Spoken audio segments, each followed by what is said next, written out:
wewe Yesu ulikuwa ni mtu? Mwalimu, kitabu cha Timotheo wa kwanza 2:5. Timotheo wa kwanza 2:5. Timotheo wa kwanza 2:5. Inasemaje? Kwa sababu Mungu ni mmoja. Kwa sababu Mungu ni mmoja na mpatanishi kati ya Mungu na wanadamu ni mmoja. Tunaambiwa Mungu ni mmoja na mpatanishi kati ya mwanadamu na Mungu ni mmoja. Mwanadamu Kristo Yesu. Kumbe Yesu alikuwa ni mwanadamu. Je, Mungu ni mwanadamu? Mwalimu, kitabu cha Hesabu 23:19. Je, inasema Mungu ni mwanadamu? Mungu si mtu. Mungu si mtu wala si mwanadamu. Ajute. Kwa hivyo tunaambiwa na kitabu cha Hesabu, Mwenyezi Mungu si mwanadamu ajute, wala si mtu. Kwa hivyo Yesu yeye ni mtu. Hebu neno Waislamu wangapi wamefika? Wakristo, Mkristo wa kweli, hebu nisalimie. Hapa mwalimu ameharibu maneno, tunatoroka saa hii. Tumepata Mkristo. Hapo leo mwalimu, hapa tunatoroka. Unaitwa nani mwalimu? Ama ndugu yangu? David nani? Yeteye. Mtu wa kutoka Meru ama? Muga Kaire. Ndio kuga marembe. Kila mtu. Hebu msalimie mwalimu wangu. Anaitwa Abubakar Koech Arab Tingisa. David. Karibu sana. Karibisha David hapa. Waislamu nunue nyanya hapa. Hapa nyanya kwa wingi. Kaka kwa dakika moja wanunua nyanya hii. David, hebu kaa chini kidogo. Pamoja David. David. Mpe mic David. Hello. Umeniambia wewe ni Mkristo? Ni Mkristo. Kabisa. Mkristo wa kanisa gani? Ni Mkristo. Wa kanisa gani? Najua kila hata gari ziko na number plate. Na ziko na jina. Hii nadhani inaitwa vile zinaitwa nini zigari kubwa. Najua utu tudogo. Kile nimesema ni V8. Ni kweli kile nimesema. Ninaamini Ukristo. Unaamini Ukristo. Asante, sio vibaya. Unaamini Ukristo. Kwanza kabla hatujaendelea, sitaki nikunyime haki. Je, uko na swali ungependa kuuliza Waislamu? Kile nimesikia tu unyenyekevu mkubwa nimesikia katika yale mafundisho, nimesimama ni kusikiza.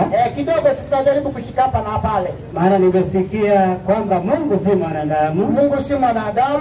Na Yesu amendai katika kitabu ya kwamba katika kitabu cha Timotheo wa kwanza 2:5 yeye ni mwanadamu. Very good.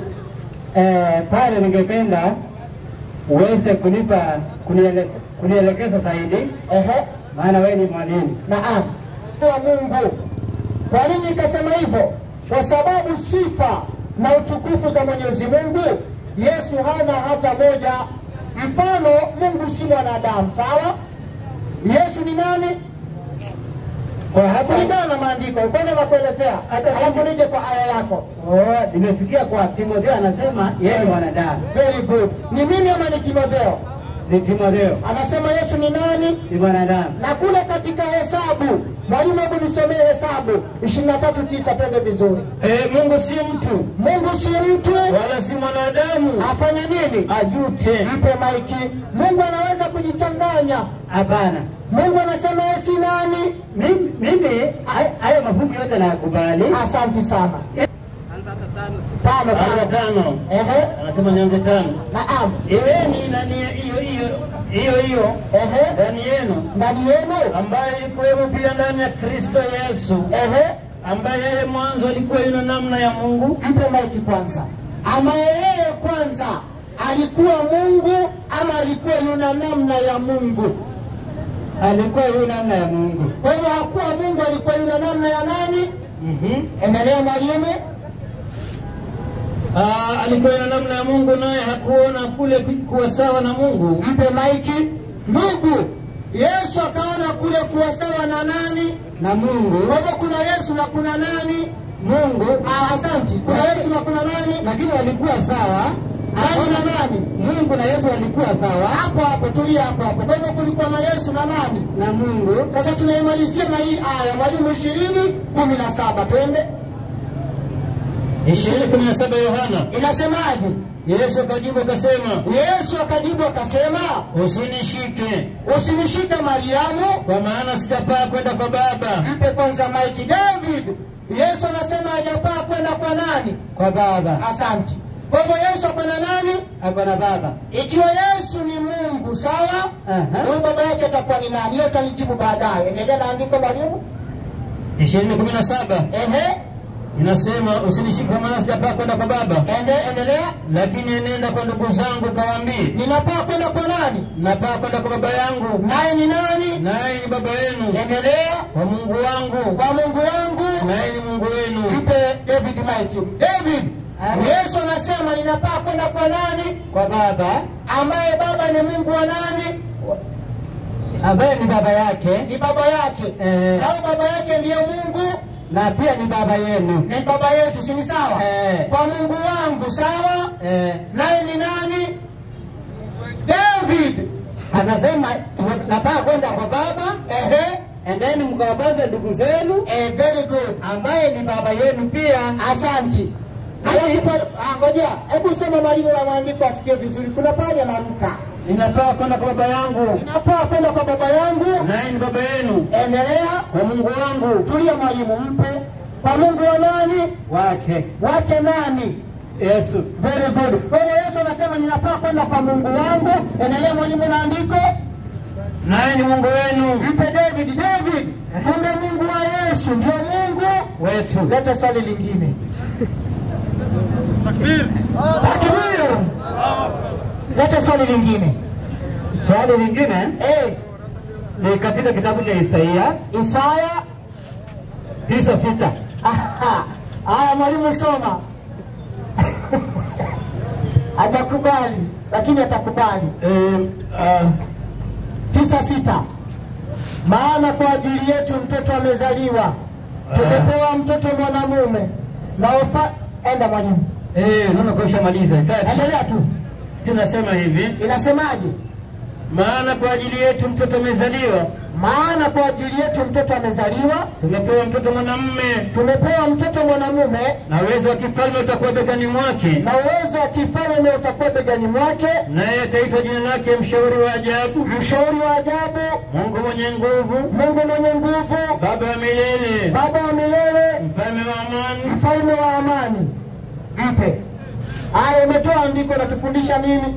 Swali langu nauliza, anayezungumziwa hapa na Isaya. Naam. Unaweza nisaidia ni nani? Naweza kukusaidia ni nani? Biblia inasema ama Isaya inasema mtoto amezaliwa, sawa? Mahali hapo ameshafanya nini? Amezaliwa, si ni kweli? Tumeambiwa ni nani? Hatujaambiwa, sawa? Endelea mwalimu na andiko. Kwa maana kwa ajili yetu mtoto amezaliwa. Huyo mtoto tayari wakati wa Isaya amezaliwa. Endelea. Tumepewa mtoto mwanamume. Tumepewa mtoto mwanamume. Na uwezo wa kifalme utakuwa begani mwake. Na uwezo wa kifalme utakuwa begani mwake. Naye ataitwa jina lake Mshauri wa Ajabu. Mshauri wa Ajabu. Mungu mwenye nguvu. Hapo tulia, mpe maiki. Nataka nikwete kwa mtego, mimi sijui ni nani. Wewe unasema ni nani? Mimi unajua nimesikia unafundisha. Na kuliko niende nikikejeli, afadhali nipate elimu kamili. Very good. Unaona kile mimi kile sitaki, sitaki kwenda tu nikupata elimu. Nimekukubali, nimekuelewa kabisa. Kulingana na maana na haya sio mimi nimetoa. Haya ni wewe umetoa. Mimi wewe ni utabiri, sawa? Wa wakati wa nabii Isaya. Mtoto alishazaliwa. Mimi naweza sema ni Isaya. Huyo ni Isaya. Umeelewa? Sasa ngoja kwanza. Mimi nakufundisha wewe ujui. Hata mimi naweza nikiona ni Isaya itaarifu mafundisho ya zamani, maana Mungu si mwanadamu. Mungu si mwanadamu. Na huyu ni Mungu. Wewe amezungumzia kwa ni Mungu. Ataitwa Mungu. Ataitwa Mungu kwa Isaya. Kwa hiyo Isaya. Unielewe vizuri. Nakuelewa vizuri kabisa. Huyu anazaliwa, tunaambiwa ataitwa Mungu. Na ni mtoto mwanaume. Ni mtoto mwanaume. Na ataitwa Baba wa milele. Sawa, tulia kidogo. Si ni utabiri?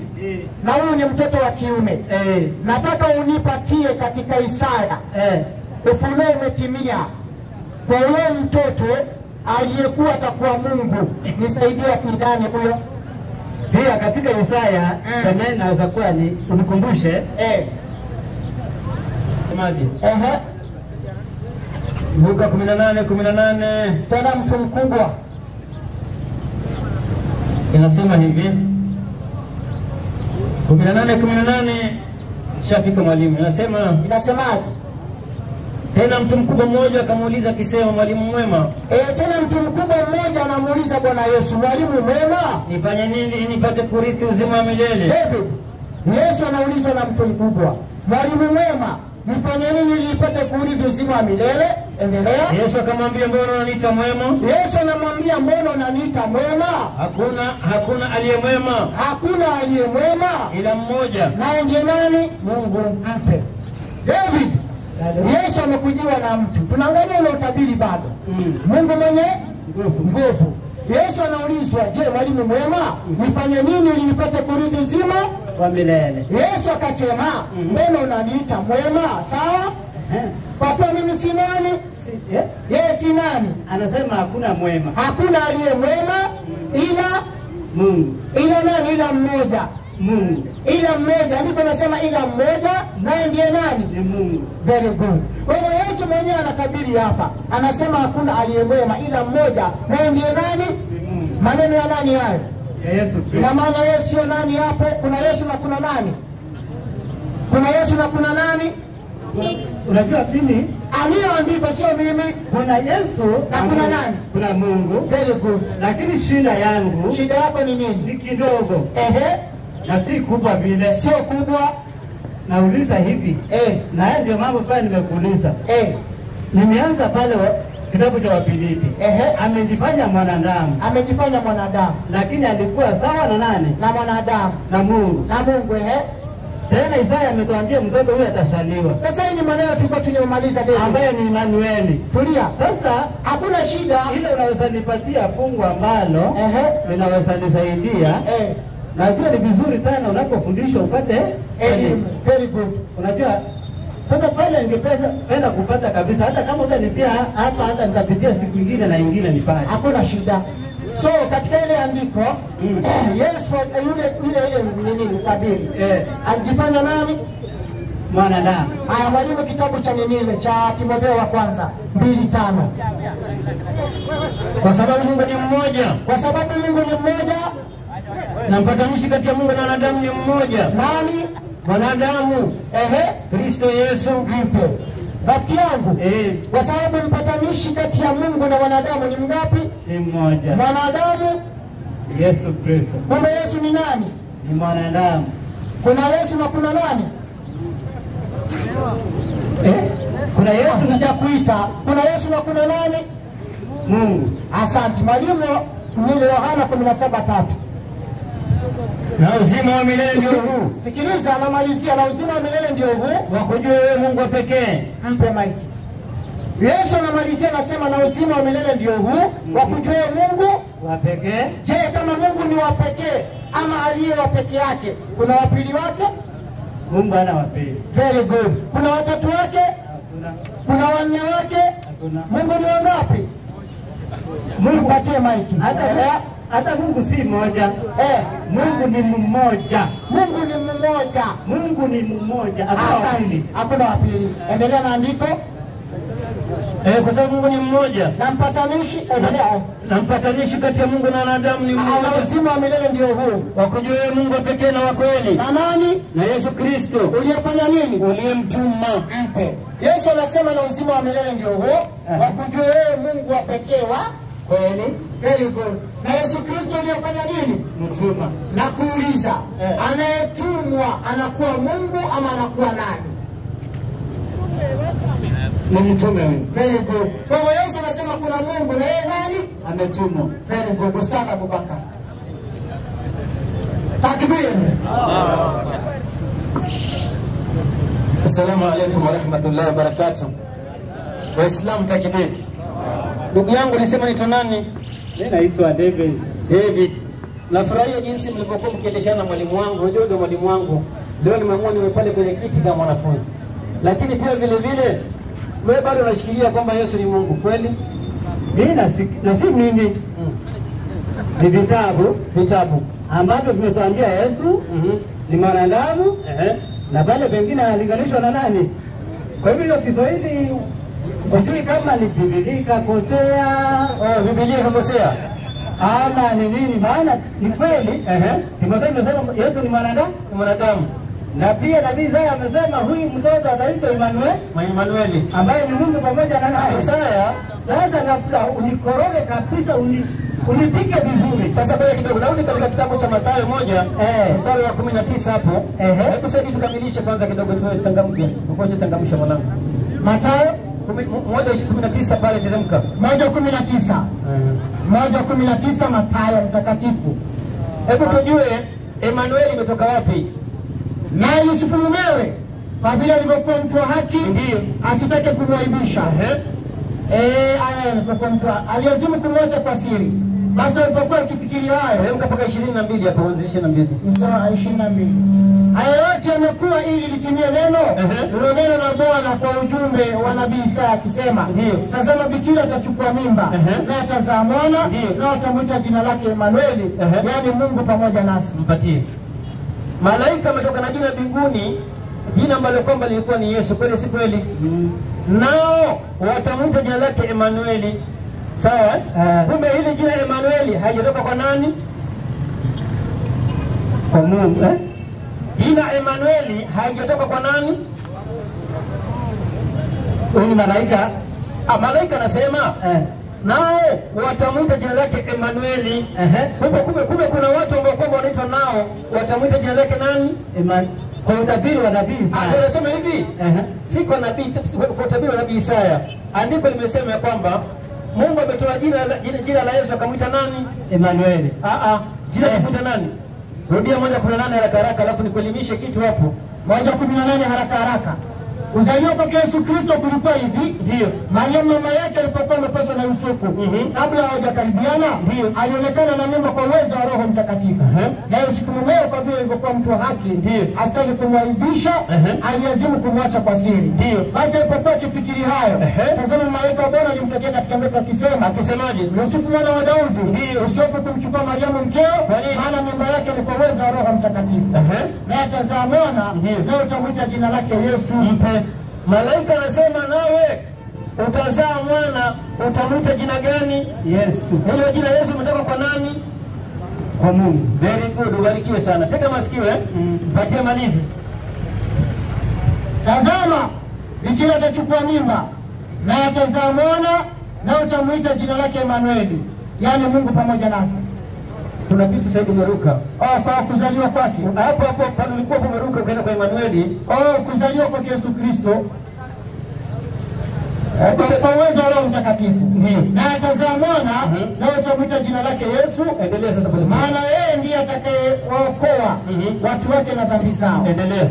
Hayo yote yamekuwa ilitimie neno la Bwana kwa ujumbe wa nabii akisema, tazama bikira atachukua mimba naye atazaa mwana. Endelea. Nao watamwita jina lake Emmanueli. Nao watamwita jina lake nani? Emmanueli. Kumbe nao sio nani? Si Mungu. Kwa hivyo jina Emmanueli hajatoka kwa nani? Waislamu takibiri. Sasa ndugu yangu, wewe subiri kidogo, mimi nakuja. 6:12 kitabu cha Luka. 6:12 Luka. 6:12 Luka mtakatifu.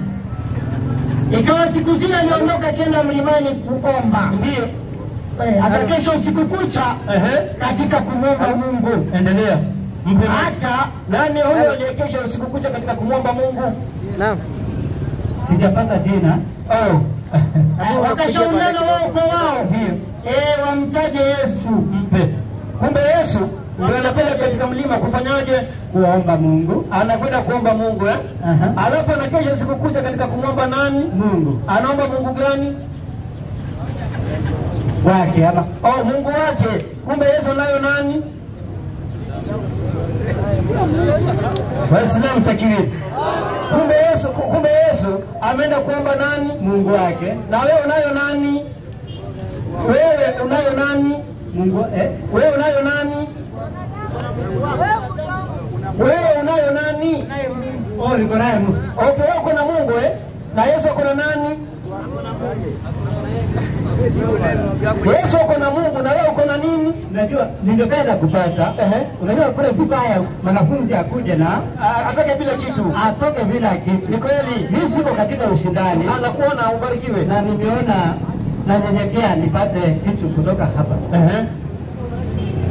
Pale mwalimu ametufundisha Yesu anapopatana yule mwanamke anamwambia paseni ndugu zenu mimi naenda kwa baba ambaye ni baba yenu, ni baba yenu, ambaye ni Mungu wangu na pia ni Mungu wa nani? Ni Mungu wenu. Kwa hivyo nikisema ni Mungu wangu sijui kama nakosea. Hujakosea. Hujakosea. Ndio nimesema hivi, kumbe wewe unayo nani? Mungu wangu. Na Yesu anayo nani? Mungu wake. Kumbe wewe na Yesu mnakuwa viumbe vya nani? Waislamu takbir. Kumbe wewe na Yesu ni kiumbe cha nani? Kumbe wewe mpelekeni pole pole. Kile kinanifanya ukisikia swali ambalo sijajibu ndio maana sina ila ndani yangu. Sawa, sasa ndugu yangu, hebu nikwambie kile kimefanya niseme mimi na Yesu si kiumbe na sababu sina zimefanya nipe sababu ambayo ninaangalia pale katika maadisi Yohana 1:1. Haya, mpatie some. Yohana 1:1. Hapo mwanzo kulikuwa neno. Ndio. Na neno lilikuwa kwa Mungu. Na neno lilikuwa Mungu. Mpatie. Sasa ningeomba nipe nikuelezee. Hapa tunaona hapo mwanzo kulikuweko neno. Ndio. Naye neno alikuwa kwa Mungu. Ndio. Na vyote vilifanyika kwa huyo neno, mstari wa 2 hata kama hayafika pale. Ningependa sasa huyu neno ndio ambayo kimenifanya yaani kwanza kujibu hilo. Mstari wa 14 hapo moja tu nisome. Naye neno kafanyika mwili, sio? Aya 14 inasema ndio. Naye neno alifanyika mwili. Mpe. Hapo mwanzo kulikuwa na neno, sawa? Nayo neno lilikuwa kwa nani? Kwa Mungu. Nayo neno lilikuwa nani? Mungu. Sasa hapo mwanzo kulikuwa na fundi, hapo mwanzo kulikuwa na meza, sawa? Nayo meza ilikuwa kwa fundi. Nayo meza ni fundi, inaingia. Sasa hii ningependa aingie hapo, ningependa kupata hapa hii. Unajua ni vizuri. Sasa ndio nakuja hapo, sasa mimi nakuja hapo. Hapo mwanzo kulikuwa na neno. Na neno lilikuwa kwa nani? Mungu. Kwa hivyo neno lilikuwa kwa nani? Mungu. Sasa tumalize hivi. Huyo neno unataka kusema ni Yesu, sio? Mimi sitaki kusema. Sasa tumpatie huyo. Qur'ani 171. Waislamu takbir. Naam, teremka. 171. Enyi watu wa kitabu, msipindukie mipaka katika dini yenu. Enyi watu wa kitabu, msipindukie mipaka katika dini yenu. Wala msiseme juu ya Mwenyezi Mungu ile aliyo kweli. Mseme juu ya Mwenyezi Mungu ile aliyo kweli. Masihi Isa bin Maryam. Masihi Isa yani Yesu mwana Mariamu ni mtume wa Mwenyezi Mungu. Kwanza ni mtume wa Mwenyezi Mungu na ni kiumbe aliyeumbwa kwa tamko lake tu Mwenyezi Mungu. Mpe. Qur'ani inasema kwamba Yesu aliumbwa kwa tamko la nani? La Mungu. Yaani Mungu alitumia neno. Alitumia nini? Neno. Yaani tamko. Akatamka akawa nani? Akatamka akamuumba. Alitamka Yesu akafanyaje? Akawa. Unajua mimi ni mgeni kwa Qur'ani. Sasa wacha malize kwanza hapo kidogo alafu nikupe tamko lake tu Mwenyezi Mungu alilompelekea Mariamu. Na ni neno lililotoka kwake Mwenyezi Mungu kama roho nyingine. Mpe. Na Qur'ani imesema Yesu roho yake imetoka kwa Mwenyezi Mungu kama roho nyingine. Yaani Mungu ameumba wanadamu katika jinsi ya 4. Jinsi ya kwanza ameumba baba yetu Adam kwa kumfinyanga kwa udongo kisha akapuliza akawa roho. Jinsi ya pili akamtoa ubavu wake mmoja akaumba mwanamke. Sawa? Jinsi ya tatu akamuumba Yesu pasina baba. Sawa? Jinsi ya 4 akaniumba mimi na wewe. Sawa? Lakini sote tofauti, sote ni binadamu. Sasa mimi nakuuliza swali moja nimalize hii maneno. Wewe unakubali Yesu ni mwokozi wako? Na unakubali alikufa msalabani? 6:16 Timotheo wa kwanza. 6:16 Timotheo wa kwanza. Tunamaliza hii maneno. 6:16. Ama yeye peke yake hapatikani na mauti. Ndio. Amekaa katika nuru isiyoweza kukaribiwa. Mpe. Mungu peke yake hapatikani na nini? Na mauti. Na Yesu alipatikana na nini? Na mauti. Kumbe Yesu nani? Waislamu takbir. Hebu kidogo sasa, hebu Waislamu tuoshe mkono inshallah. Wewe msikitini unaenda pengine kula pilao tu, lakini kama ni msikitini ndio kawaida yako na kwenda kila siku, kweli? Tulikuwa naenda sherehe kukula mchele. Si nilikwambia, tunajua wewe unakula pilao tu, lakini nasema hivi, kanisani sasa Unakwenda kila siku kwenda kuabudu Mungu. Kweli si kweli? Kweli. Sasa hebu mpatie usikie maandiko yanasemaje. Wakorintho wa kwanza 11:17 inasemaje?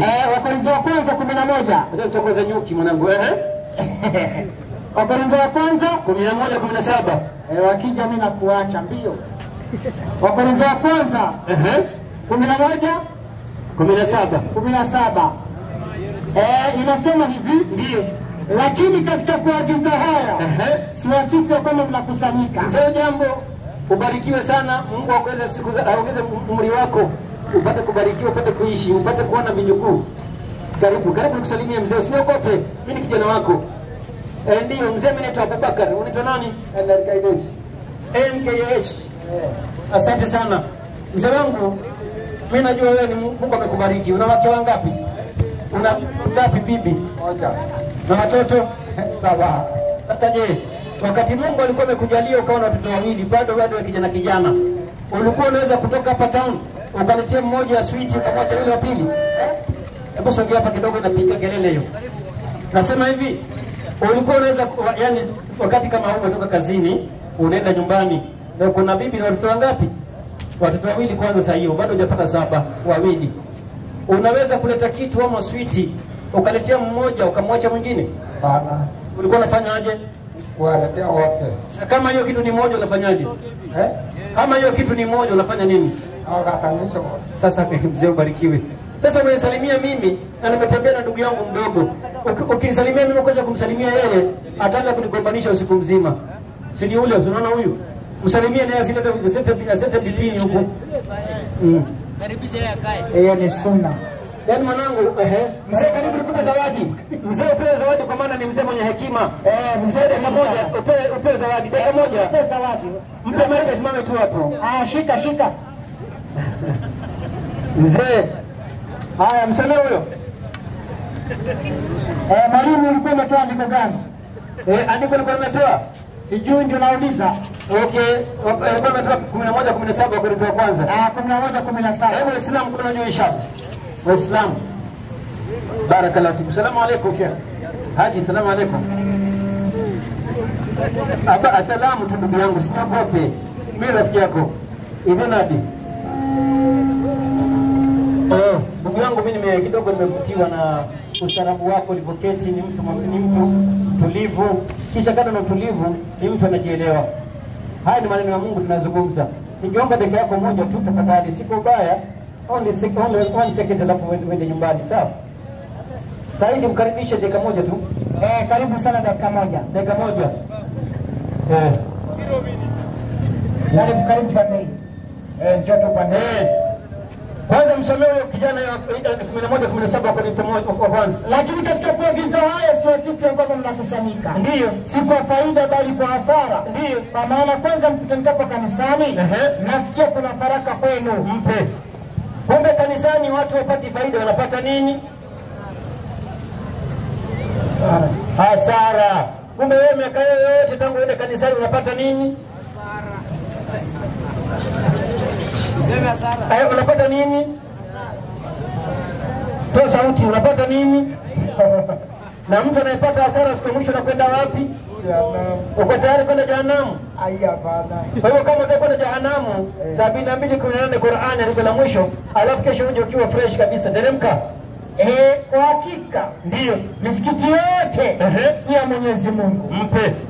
Kwa hakika misikiti yote ni ya nani? Ya Mwenyezi Mungu. Na tumepata kanisani kuna nini? Kuna hasara. Bali kwa nyumba ya Mungu kuna hasara kweli? Hapana. Kumbe msikiti hakuna nini? Hakuna hasara. Lakini kanisani kwa hasara. Mpewe ni msalimii. Waislamu takbir. Ndugu yangu, ujambo lakini. Nimefurahi kukuona. Pengine tumekutana sehemu nyingine tofauti na hapa. Sijui unatoka sehemu gani hapa Kenya? Mimi ni mkaji wa Isiolo. Mkaji wa Isiolo ni vizuri. Na mimi ni mkaji wa Nakuru. Mzaliwa kule Bomet County. Unajua Bomet County? Naam. Ushafika? Bado. Bomet kule Bomet tunapenda watu sana, kule ni kwa maziwa. Sasa chego. Sasa chego. Chego ni maziwa ya ng'ombe ile. Shanipata?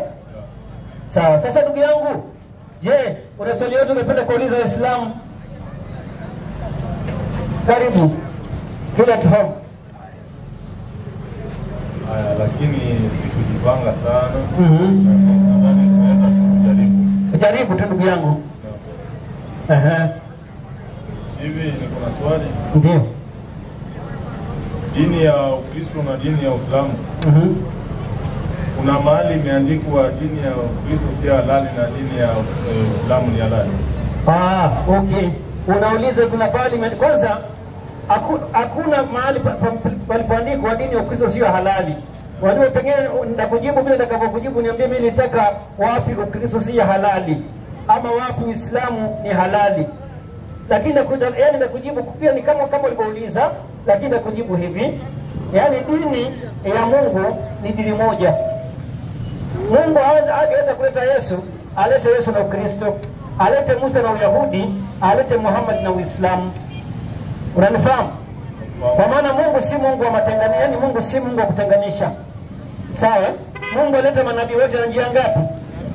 Ndio Mungu alipoleta Yesu, alimwambia haya maneno katika Qur'ani 12 au Qur'ani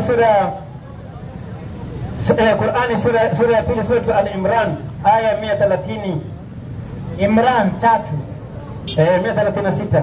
136. Sura Al-Baqara. Sura Al-Baqara. 2:136. Unafaa nielewe uzee pia na umekuja upesi. Pole. Chapua. Sema nyinyi Waislamu ndio waambie Mayahudi na Manasara. Waambieni ndio tumemwamini Mwenyezi Mungu. Kwanza Waislamu wanaambiwa waweze kuambia wale ambao kwamba sio Waislamu ya kwamba kwanza tumemwamini Mwenyezi Mungu peke yake. Endelea. Na yale tuliyoteremshiwa, na pia vile vile Qur'an kitabu tulichoteremshiwa. Endelea. Na yale yaliyoteremshwa kwa Ibrahimu, na yale pia vile vile yaliyoteremshwa kwa Ibrahimu. Mpe maiki. Waislamu wanaambiwa waamini ya kwamba yale yaliyoteremshwa kwa Ibrahimu. Unamjua Ibrahimu? Ndio. Kwa Ibrahimu, sawa ndugu yangu eh?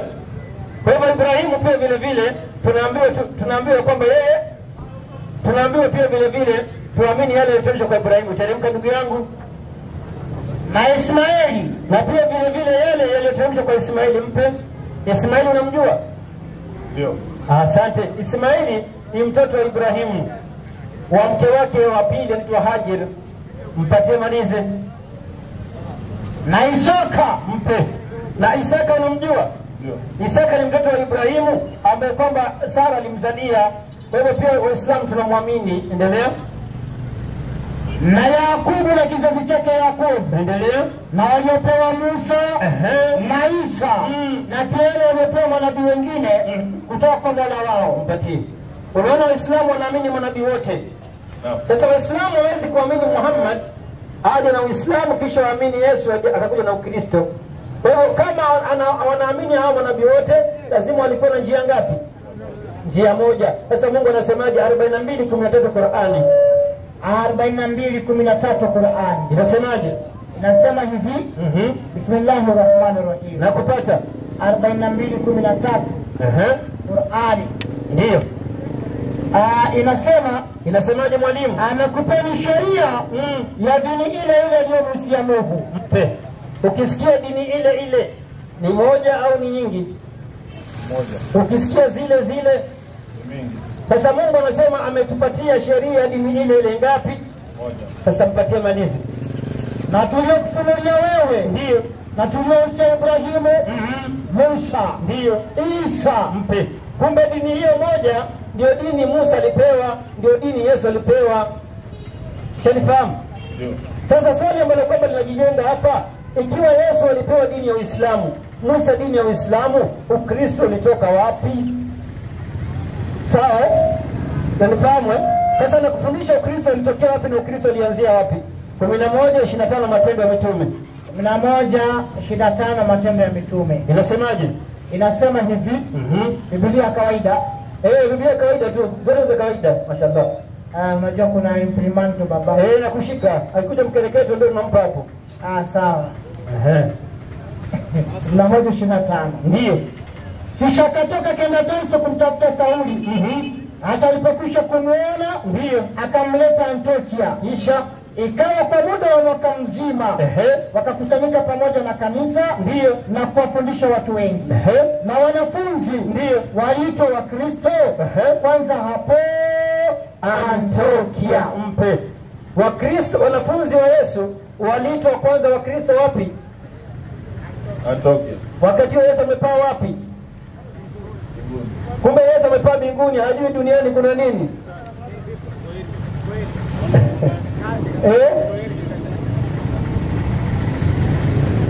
Vipi naona kuwapelekeza mfika wakati huo. Asante, karibuni ba. Tunaona wakati huo wanafunzi kumbe wanaitwa kina nani? Wa Kristo. Wapi huko? Antiokia. Antiokia. Wakati huo Yesu amepaa wapi? Mbinguni. Kumbe Yesu amepaa mbinguni, wa Kristo wajaitwa nani? Yaani wanafunzi wamepaa mbinguni, wa Kristo wajaitwa nani? Yaani wanafunzi wajaitwa nani? Wa Kristo. Wa Kristo. Kumbe Kristo umeanza baada ya Yesu kupaa wapi? Mbinguni. Unaona Kumbe Yesu hajui nini? Kristo. Kumbe Yesu alikuwa nani?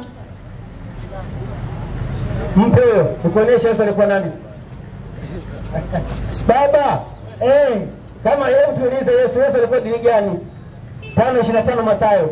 Patana ndio na mshitaki wako upesi. Kwa nini? Wakati mwapo pamoja naye njiani, yule mshitaki ndio asije akakupeleka kwa askari, kwa kadhi ndio ukatupa gerezani. Kweli, mashallah. Somo hiyo kali. So mpatie. Nauliza hivi, Yesu anasema ya kwamba patana na mshtaki wako upesi wakati wapo pamoja naye njiani. Kweli si kweli? Hebu rudia sikuelewi. Soma tena. Inasema ndio patana na mshitaki wako upesi wakati wapo pamoja naye njiani, ndio yule mshitaki asije akakupeleka kwa kadhi na kadhi akakupeleka kwa askari mpe ukatupa gerezani. Mpatie maiki. Yesu anasema patana na mshtaki wako upesi wakati wapo pamoja naye njiani. Kweli? Yule mshtaki asije akakupeleka kwa nani? Kadhi. Sawa? Hapa Kenya tuna mahakama mbalimbali, moja wapo ikiwa mahakama ya kadhi. Sawa? Kuna baadhi ya koti zingine. Sasa mahakama ya kadhi inahudumia watu wote ama kipote cha watu? Kadhi court inahukumia watu wachache ama watu wote? Watu wote. Asante. Kadhi ni Muislamu, ni Mkristo? Kadhi. Kadhi court. Hebu muoneshe juu ya Qur'ani hapo, kwenye Qur'ani. Sheikh Abdul Saleh Al-Farsi aliyekuwa Qur'ani takatifu iliyofasiriwa na marehemu Sheikh Al-Farsi Saleh, ndio aliyekuwa kadhi mkuu wa Kenya. Mpe. Kadhi mkuu wa Kenya anaitwa Saleh Al-Farsi, almarhum, alifariki. Alikuwa anaongoza dini gani? Uislamu. Na Yesu anasema mimi na wewe tutakapokosana, mmoja wetu ende kwa nani? Kwa kadhi. Ukienda kwa kadhi kwa mujibu wa Yesu, utahukumiwa katika mahakama ya watu gani? Kumbe Yesu anataka wewe nani? Hiyo bado. Una swali lingine? Swali zipo. Leta swali. Nikuulize. Wakati Yesu alikuwa humu duniani, ndio Yesu alituambia ya kwamba, aliwaambia nini Omera? Ngoja. Yesu alituambia ya kwamba hapo na sahau kidogo. Sasa unasahau nini kama alikwambia? Sasa mtu yote kukumbusha mpe huyo. Baba, 9:39 Yohana. 9:39 Yohana. 9:39. Ndio. Inasema hivi. Yesu akasema mimi, endelea. Nimekuja ulimwengu humu, endelea baba, hapo hukumu. Ndio. Ili wao wasioona waone. Mpe. Yesu anasema amekuja ulimwenguni kuwahukumu wale wasioona waone, yani vipofu kama Tomaso wapate kufanya nini? Wapate kuona. Asante, mpatie malize. nao wanaoona ndio wawe vipofu, mpe. Nao wanaoona wawe nini? Kumbe Yesu amekuja, wewe unayeona uwe nini?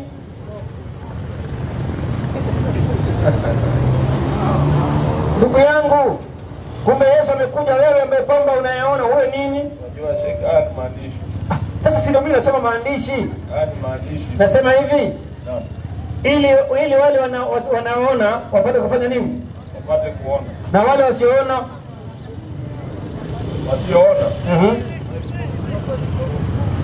hiyo ni maandishi Sheikh. Hiyo ni maandishi. Haya. Sema tu. Sheikh, hiyo ni maandishi. Mimi siwezi kubali nayo. Sasa ni maandishi ya kitabu gani? Kama Yesu alikuja duniani ili wale wenye waoni wapate kuona. Ndio. Na wale wenye wamepotea njia wapate mwelekeo. Sasa ngoja kidogo, rudia tena hapo. Rudia hapo. Saidi. Sawa, nasema Yesu akasema mimi nimekuja ulimwenguni humu ili kwa hukumu. Ndio. Ili wao wasioona wafanyaje? Waone. Na wanaoona wewe vipofu, mpe. Yesu anasema amekuja ulimwenguni ili wanaoona wawe nini? Waone. Na wale wasioona wafanye nini? Sasa nimeandika, simpatie somo mwenyewe. Soma. Anajua kusoma huyo. Soma baba. Mimi nimekuja ulimwenguni humu kwa hukumu ili wao wasioona waone. Nao wanaona wawe vipofu. Asante. Wewe unaona mauoni? Naona vizuri. Kwa hiyo utakana uwe nani? Waislamu takbir. Lakini Muhammad alipokuja, Qur'ani 6:22, Muhammad alipokuja alikuja mambo gani? Hebu Waislamu kwa juu inshallah. Barakallahu fikum wa jazakallahu khair. Muhammad alipokuja, Yesu amekuja wewe kipofu uone, si kipofu wa macho, kipofu wa roho. Ndio unaona kwa maana usikii. Na hii dini ya Uislamu 6:22 Qur'ani 6:22. Je, aliyekuwa maiti kisha tukamhuisha. Pia vile kitabu cha Qur'ani nasema wewe ni maiti, kisha aliyekuwa maiti tukamhuisha, ndio, na tukamjalia nuru. Yani aliyekuwa kafiri, ndio, kisha akasilimu, kwa nuru hiyo, ndio, hutembea mbele za watu, atakuwa sawa na yule ambaye hali yake yuko gizani, mpe. Kumbe tunaona ya kwamba Waislamu, maandiko yanasema ya kwamba, Qur'ani inasema ya kwamba mtu ambaye kwamba hajakuwa Muislamu ni maiti. Ushaona? Sasa ukisilimu, Mungu anakupa uhai. Mungu anakupa wewe unakuwa sasa una uhai ndani yako, katika nafsi yako. Sasa ndio Muhammad anasema ya kwamba aliyekuwa maiti kisha tukamuisha, tukampatia uhai. Mungu atakaje? Qur'ani 6:26. Soma baba. Qur'ani 6:26. Na hii dini ya Uislamu, na hii dini ya Uislamu ndio njia Mola wako iliyonyooka. Mashaallah. Na hii dini ya Uislamu, rudia tena. Na hii dini ya Uislamu ndio njia Mola wako iliyonyooka, mpe. Na hii dini ya Uislamu ndio njia Mola wako iliyofanya nini? Iliyonyoroka. Ukitaka njia iliyonyoroka ni dini gani? Islam. Unasemaje? Bado nini? Bado siamini. Uamini nini? Hiyo ni maandishi. Kwani Biblia si maandishi? Biblia inasema yake, Qur'ani inasema yake. Qur'ani inasemaje? Vile tu hiyo yenu mmesoma hapo. Sasa hebu sikia Qur'ani, Biblia inasemaje? 15:18 wa Korintho wa kwanza. Na hapo wao waliolala katika Kristo wamepotea, mpe. Nimesema Wakristo wamefanyaje?